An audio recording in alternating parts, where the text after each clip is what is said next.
The following is a true story of something that happened here at the cottage in the magical forest.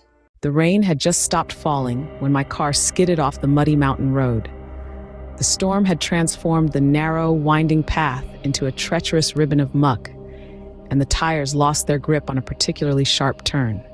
With a jarring crunch, the vehicle came to a halt against a thicket of trees, but miraculously, I was uninjured. I sat for a moment, my hands trembling on the steering wheel, my heart racing from the adrenaline. Once I knew I was all right, I unbuckled my seatbelt and pushed open the door. As I stepped out, my feet sank into the wet earth, the smell of rain and pine filling my senses. I took a deep breath, trying to steady myself. The forest around me was eerily quiet, the recent storm leaving a hushed, damp stillness in its wake. As I studied the damage to my car, a rustling sound caught my attention. I turned, and to my astonishment, a baby fawn emerged from the underbrush.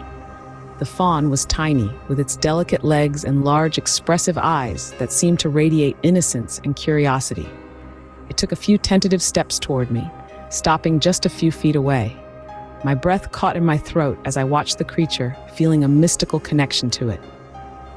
In that moment, I remembered something my mother used to tell me about the spiritual meaning of deer. The deer animal spirit is a reminder to be gracious, thankful, and assertive. It taught the importance of being graceful and diplomatic in negotiations or when dealing with others. By utilizing calm, clear communication, one could be confident and sure-footed, earning respect in the process.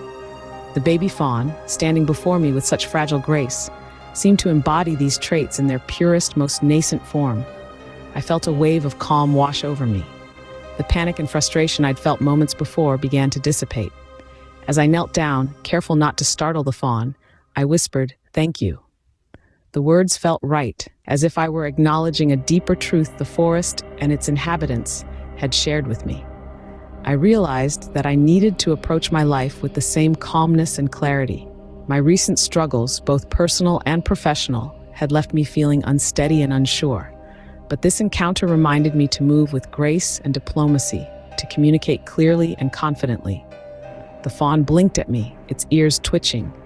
Then, as quickly as it had appeared, it bounded back into the forest, disappearing into the thick foliage.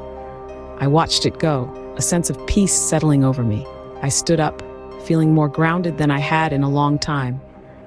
The rain had ceased completely, and the sky was beginning to clear, shafts of sunlight piercing through the clouds. I knew I still had to deal with the logistics of my car and the muddy road ahead, but I felt ready to face these challenges with a newfound sense of purpose and serenity.